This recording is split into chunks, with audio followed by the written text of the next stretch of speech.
Bem-vindo, irmão e irmã, ao programa Jardim da Igreja, neste sistema Canção Nova de comunicação. Sou o Padre Jorge Guarda, da Diocese de Leiria Fátima, onde exerço as funções de Vigário-Geral e Diretor do Jornal Diocesano. É com alegria que estamos convosco e que lhe agradeço a possibilidade que nos dá de entrarem em sua casa. Com o programa Jardim da Igreja, queremos levar até si o conhecimento dos inúmeros carismas existentes na Igreja e que dão vida, vitalidade, cor, dinamismo à Igreja e que fazem surgir nesta mesma Igreja movimentos, congregações religiosas, obras, fundações, enfim, um sem número de organismos vitais para a vida e para a missão da Igreja em Portugal e no mundo. Hoje queremos levar até si o conhecimento de um destes carismas, de uma destas obras que existem na Igreja, não apenas em Portugal, mas no mundo, e que, aliás, não nasceu em Portugal. Trata-se da Fundação Ajuda à Igreja que Sofre e que, para nos dar a conhecer o que é esta obra, como é que ela nasceu, quem foi o seu fundador, quais são os seus objetivos, quais são as suas atividades, temos connosco uma convidada a quem eu saúdo. Catarina Martins é a Diretora Nacional da Ajuda à Igreja que Sofre. Bem-vinda, Catarina, e obrigado por ter aceito estar connosco neste programa. Obrigada também pelo convite para estar aqui e olá a todos os que nos estão a ver em casa e a ouvir e em todos os canais da Canção Nova. Portanto, é um gosto estar aqui de partilhar este carisma da Fundação Ajuda à Igreja que Sofre e desta instituição que tem tanto por fazer e tanto para fazer por todos os nossos irmãos que estão a sofrer neste momento. Sim. Então começava por perguntarem um bocadinho uma apresentação, quem é, de onde vem? Bem, eu sou a Catarina Martins, venho de Lisboa e tenho estado, portanto, fiz o meu percurso todo de vida em colégios católicos também e depois, mais tarde, já com os meus 20 e muitos, cruzei-me com a Fundação Ajuda à Igreja que Sofre. Logo na altura foi-me pedido para fazer um pouco de voluntariado nesta instituição, que eu tomei esta iniciativa, este desafio com muita garra, porque me tocou logo desde o início. O carisma, as origens, tudo isto me tocou e, portanto, agarrei esta missão e estive e até agora não tenho parado. Iremos depois pedir-lhe mais algumas informações relativamente a esse percurso de vida. Agora iríamos passar a ver e a ouvir a peça que a equipa da Canção Nova preparou para nós e preparou sobretudo para si que está aí em casa e que nos permite ver um retrato do essencial das origens e das características desta fundação. A Fundação Ajuda à Igreja que Sofre foi fundada em 1947 pelo padre Werenfried van Straten, que após uma visita à Alemanha fica chocado com o que vê, com milhões de refugiados que nada tinham para sobreviver e que deambulavam pelas ruas sem qualquer esperança nem apoio. Então, o padre Werenfried, quando regressa ao seu convento na Bélgica, escreve no Natal de 1947 um artigo intitulado Sem Lugar na Estalagem, em que apela à generosidade de belgas e holandeses para com este povo odiado por todos. Este artigo teve uma resposta surpreendente, em que toneladas de toucinho foram dadas para alimentar este povo faminto. Esta ação determina o início da nossa obra. O nosso fundador viu na resposta ao seu apelo um sinal de Deus que deveria continuar esta sua ação a favor dos mais necessitados. Assim nasceu a nossa obra e o nosso trabalho a favor da Igreja que sofre e é necessitada. No início, o trabalho da Fundação foi apoiar o chamado Bloco de Leste, que vivia sob o regime comunista e que não permitia a presença da Igreja. A Igreja passou a ser clandestina e o padre Werenfried fez tudo o que estava ao seu alcance para ajudar esta Igreja a subsistir neste contexto. Entretanto, e com a evolução do mundo, a ação foi alargando para a Ásia, África e a América Latina. Hoje está presente em cerca de 145 países no mundo, com o apoio a cerca de 5.000 projetos por ano. A sua missão consiste no apoio de todos os que são perseguidos, ameaçados ou refugiados por causa da fé. São uma instituição que procura dar a conhecer a situação da Igreja no mundo, denunciando os casos de perseguição no mundo, pedindo orações pelos que são perseguidos e perseguem e também apoio para que consigam apoiar os irmãos na fé que estão a sofrer e a passar por tantas necessidades. O trabalho em Portugal é feito através da informação, com recurso a rádio, televisão, jornais e conferências, oração, na dinamização de correntes de oração pelos cristãos perseguidos e partilha. Os donativos recolhidos são enviados através da Igreja para que estes possam apoiar os que são mais necessitados e que só através da Igreja e do seu apoio poderão sobreviver. Catarina, voltamos à conversa agora para desenvolver um pouco melhor daqueles traços essenciais da Fundação Ajuda à Igreja que Sofre. Ouvimos na peça que a Fundação nasceu a partir do padre Warenfried van Straten. Quem foi? Como viveu este padre? Bem, este padre é um homem extraordinário, que de facto o seu próprio nome é Combatente pela Paz. O nome que ele tomou quando entrou na abadia de Tangerlo, na Bélgica, foi este de Warenfried, que é o Combatente pela Paz. E, de facto, o combate que ele travou ao longo dos anos de vida, e foram muitos, graças a Deus, viveu 90 anos, e, portanto, foi um homem que esteve sempre junto daqueles que mais sofriam, junto daqueles... O objetivo dele era, de facto, permitir, ajudar que a Igreja permanecesse viva no maior número de países possível. E, portanto, este padre que, um pouco rebelde no início da sua vida, nos seus primeiros anos, mas um homem quando tomou esta iniciativa de avançar com esta obra, tornou-se um homem que confiava em absoluto em Deus, em que muitas vezes dizia nas suas viagens, conhecia alguém, via um projeto que nós tínhamos que apoiar sem qualquer sombra de dúvidas, e ele chegava no sacrário e dizia: meu Deus, este projeto tem que ser apoiado. E muitas vezes os contabilistas diziam: isto é impossível, não há dinheiro para isto, não podemos apoiar este projeto. Ele: não, nós temos que apoiar e eu sei que Deus vai nos apoiar. E, portanto, colocava nas mãos de Deus, e a verdade é que até hoje Deus nunca faltou, e Deus tocou sempre os corações daqueles com quem nós temos estado a falar e que continuam hoje a fazer estas obras maravilhosas, porque nós, no fundo, não somos ninguém. Nós, a AIS, nós os que estamos a trabalhar, somos apenas uma passagem entre os nossos benfeitores e os que recebem este apoio dos benfeitores. Mas disso falaremos mais adiante. O padre Warenfried era belga. Era um homem belga, holandês, peço desculpa, era holandês, nasceu na Holanda, depois foi para a abadia para Tangerlo, na Bélgica. De que congregação? No Albertino. E, portanto, ele começou os seus primeiros anos, era um padre que teve uma saúde muito complicada no início, e, portanto, o abade dizia que ele, tinha que ficar sempre mais retido dentro do convento, porque tinha uma saúde muito frágil e, portanto, tínhamos que ter algum cuidado com ele. A verdade é que ele nunca cumpriu isso, exatamente essa rebeldia que vinha dos seus primeiros anos de vida, continuou ao longo da sua vida e foi sempre um homem que combateu contra tudo e contra todos e fez um trabalho extraordinário na reconciliação entre os povos, na ajuda aos povos e nesta luta pela paz, na convivência, no diálogo entre todos como irmãos. Sim, ele... morreu então aos 91 anos. Em que ano? Em 2003 ele morreu, após ter feito os seus 90 anos, passado cerca de um mês, morreu, faleceu, e portanto está hoje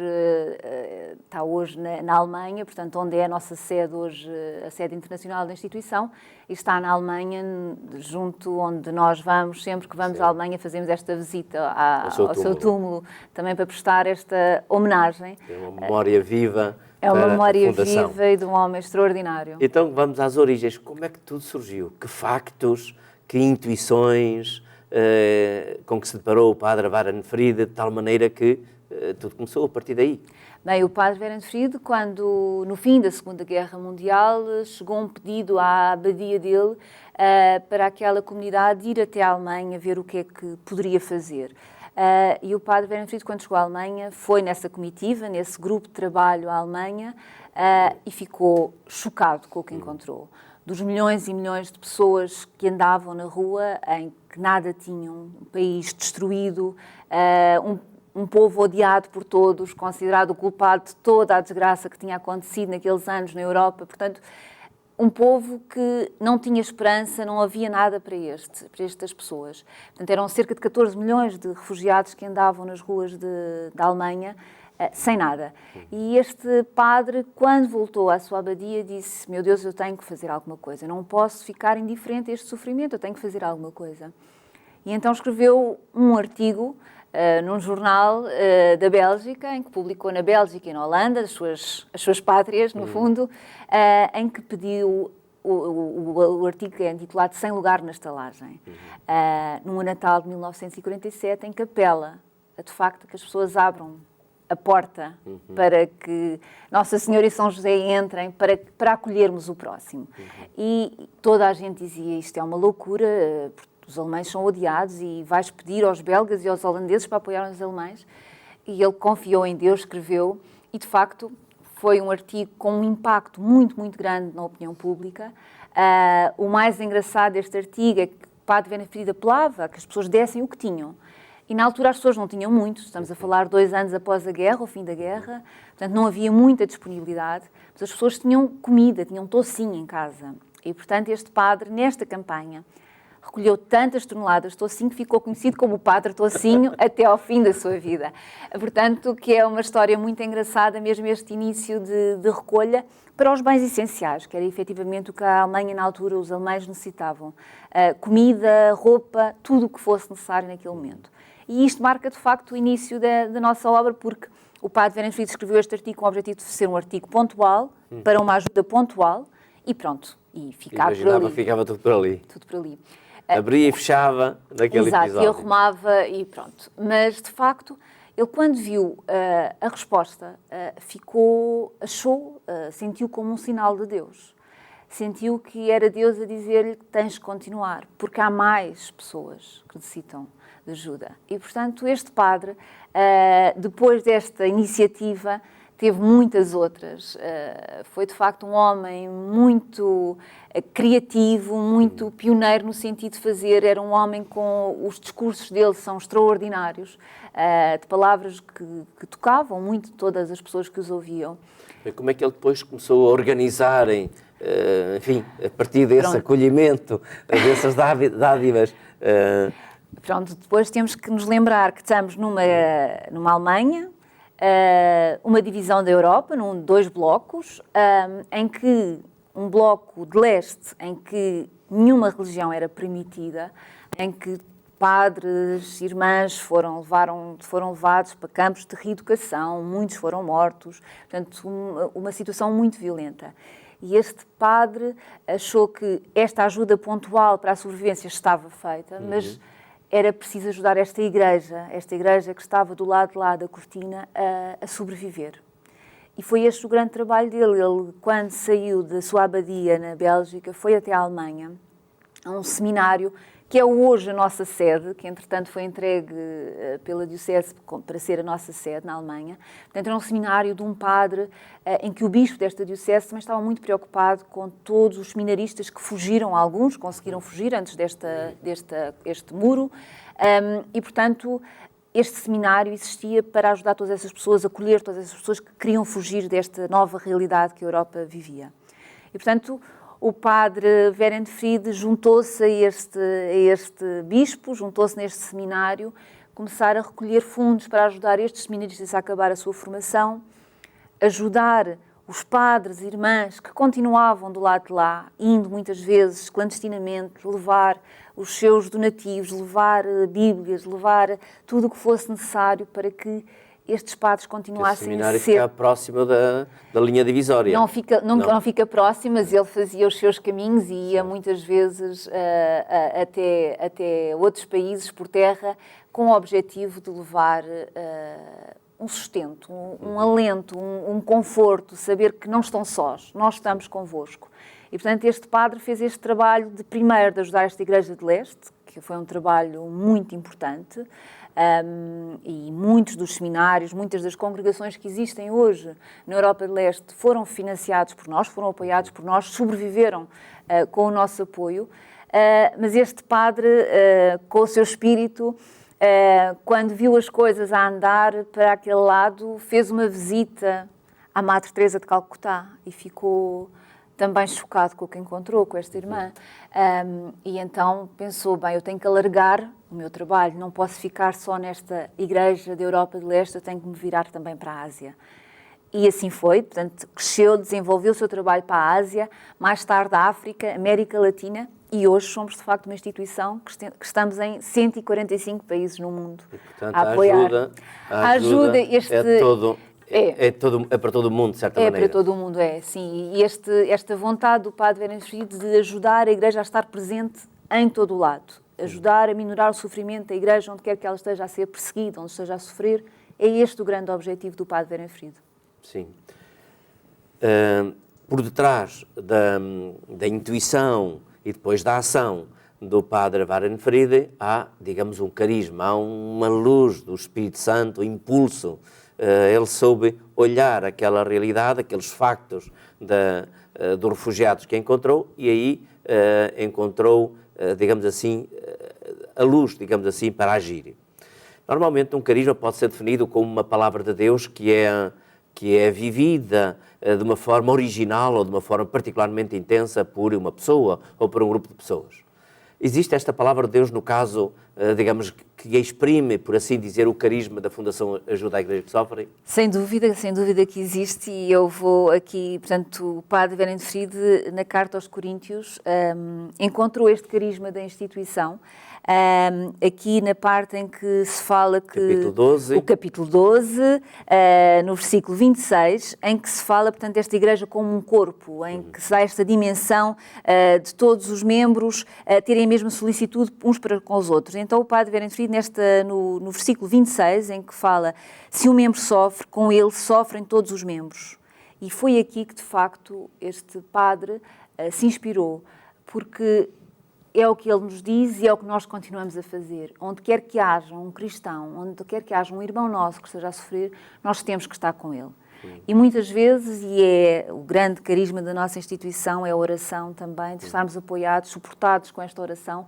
Muitas vezes nós não conseguimos estar ao lado de todos os nossos irmãos, porque efetivamente é difícil, mas podemos rezar sempre. E, portanto, As principais linhas de atuação da Fundação, enfim, para atingir estes 145 países, quais são? A oração é um deles? A oração é informar, dar a conhecer a situação no local, na igreja, porque temos muitos padres, muitas irmãs que estão no terreno e que nos conseguem trazer informação única e muitas vezes direta e, portanto, em que nós temos verdadeiramente a noção do que é que se está a passar. E, portanto, é através desta oração, através desta informação e através da partilha, porque, efetivamente, nós necessitamos de apoiar os projetos, para que a Igreja continue a subsistir nestes países onde está a sofrer. Portanto, são os 3 pilares do nosso carisma. Centrando-se na ajuda, a Fundação recolhe e canaliza para os vários. Como é que isso é feito? Bem, nós temos uma sede internacional na Alemanha, que são recolhidos todos os projetos que vão chegando à volta do mundo, não é? De todos os países, em que nos são apresentadas as necessidades do momento naquele país em concreto, é analisado, é avaliado e é tomada uma decisão de apoiar ou não, conforme se estiver dentro do nosso carisma, porque somos uma instituição pastoral e que queremos ajudar a Igreja. É essa a nossa missão. E, portanto, a partir do momento em que é apoiado, todos os secretariados têm essas informações, secretariados no mundo, hoje somos 21 secretariados no mundo já, partilhamos esta informação junto da população de cada país, pedimos as orações para suportar, de facto, todos estes nossos irmãos que estão a sofrer em determinado país e pedimos ajuda para determinado projeto. E a partir daí canalizamos esta nossa ajuda que vai do nosso secretariado internacional para o país em concreto, para a congregação em concreto, para a diocese em concreto. Portanto, é este o nosso trabalho de fazer uma canalização dos fundos que chegam de cada pessoa, de cada país, até ao país em necessidade. Sim. Na origem, portanto, da recolha de fundos, que tipo de iniciativas é que, para além da divulgação dos factos, que tipo de iniciativas é que tem para, enfim, sensibilizarem as pessoas a darem contributos para esse efeito? Temos várias iniciativas, mas posso destacar aqui 2 ou 3 que penso que são as mais importantes. Para além do envio regular de informação para os nossos amigos benfeitores, temos também o convidar alguém, um testemunho de um destes países e trazê-los até nós, até Portugal, para dar testemunho de como é hoje ser cristão em determinado país. Portanto, testemunha em primeira pessoa. Testemunha em primeira pessoa. Testemunhas. Que é muito importante, porque de facto, mais do que nós que possamos ler, que possamos ver todas as informações, quem está a viver consegue dar-nos um testemunho muito mais realístico, muito mais verdadeiro do que se está a passar. E, portanto, é uma forma muito importante de trazer pessoas, convidar para conferências, para os meios de comunicação social. Portanto, todas estas formas de levar ao maior número de pessoas que possamos atingir são essas as nossas formas de trabalhar, de ajudar e de estar presente. Portanto, há uma ligação direta, digamos assim, com a Igreja que sofre no terreno, por assim dizer. Sim, há uma ligação direta.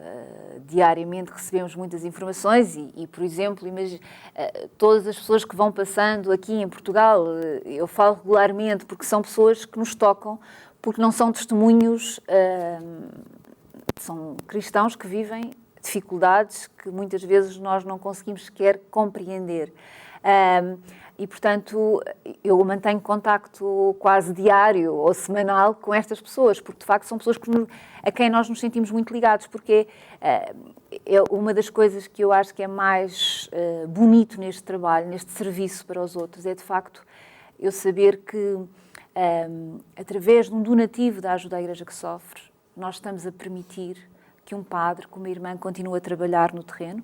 E este padre, esta irmã não trabalha, não fica fechado, não é? A igreja está aberta e, portanto, este trabalho é multiplicado por centenas de pessoas e, portanto, isso é extraordinário, saber que, com uma pequena ajuda que vai daqui, podemos continuar a ajudar tantas e tantas pessoas através de um padre, através de uma irmã, que fazem um trabalho extraordinário nestes países onde a igreja sofre, onde a igreja é perseguida. Muito bem.